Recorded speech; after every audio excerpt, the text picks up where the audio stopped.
দাদা ভাই সকালবেলা ভাত দেওয়া হচ্ছে। যে যেখান থেকে দেখছেন ভিডিওটা লাইক করুন, শেয়ার করুন।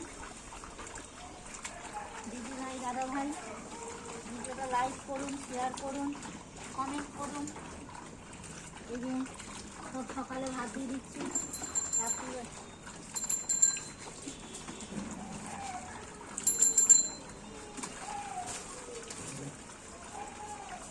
দিদি ভাই দাদা ভাই সকাল 11টা বা 11:30 বাজে ভাত দিচ্ছি। 1টা 2টো 3টে 4টে 5টা 6টা 7টা 8টা 9টা আরও গনু দেবো। সবাইকে ভেতরে খাওয়াচ্ছি। যে যেখান থেকে দেখছেন লাইক করুন, শেয়ার করুন, কমেন্ট করুন ভিডিওটা।